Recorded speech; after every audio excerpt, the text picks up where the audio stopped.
Maar op de middelbare school, toen ik dus 12 was, dat is Thomas.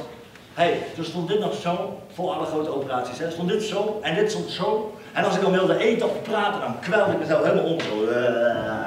Ja. En dan gaat hij zeggen dikzak, vetzak en zoutzak en andere frietzak. De dag van de pesten vind ik heel belangrijk voor kinderen die gepest worden.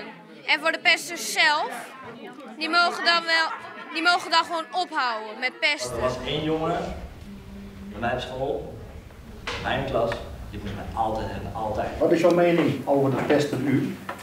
Speelt het bij ons op school? Op alle scholen wordt gepest, dus bij ons ook. Maar wij hebben vorig jaar gezegd, wij willen gewoon 1 keer per jaar een dag organiseren waarin we als school een statement uitdragen dat wij gewoon met z'n allen gewoon tegen het pesten zijn. Dat leerlingen ook merken dat de hele school ook achter het thema staat. Die dat zeg maar in slow motion erop gezet met zo'n muziekje eronder.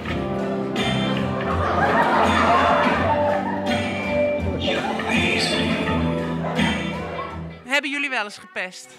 Ik zelf niet. Nou, ik zelf ook denk ik niet, maar wel eens geplaagd. En dan maken ze gewoon een foto, en een selfie of een foto. En dan stel je voor, je staat er heel gek op. Dan gaan ze het even in de groep van onze klas sturen en dan gaan we allemaal lachen. Dat is gewoon grappig. Dat is niet flauw bedoeld of zo. Moet je voorstellen dat je met hem zou moeten zoenen? Nou, mensen die hebben dan wel door hoe dat voelt en zo. Als je dan gepest wordt, dan weet je eigenlijk ook een beetje wat je moet doen. Want misschien is er wel iemand hier op school en die gepest wordt, dan weet hij wel een beetje wat zijn opties zijn. Of als er maar iemand anders. Desnoods meneer Anje Wierde.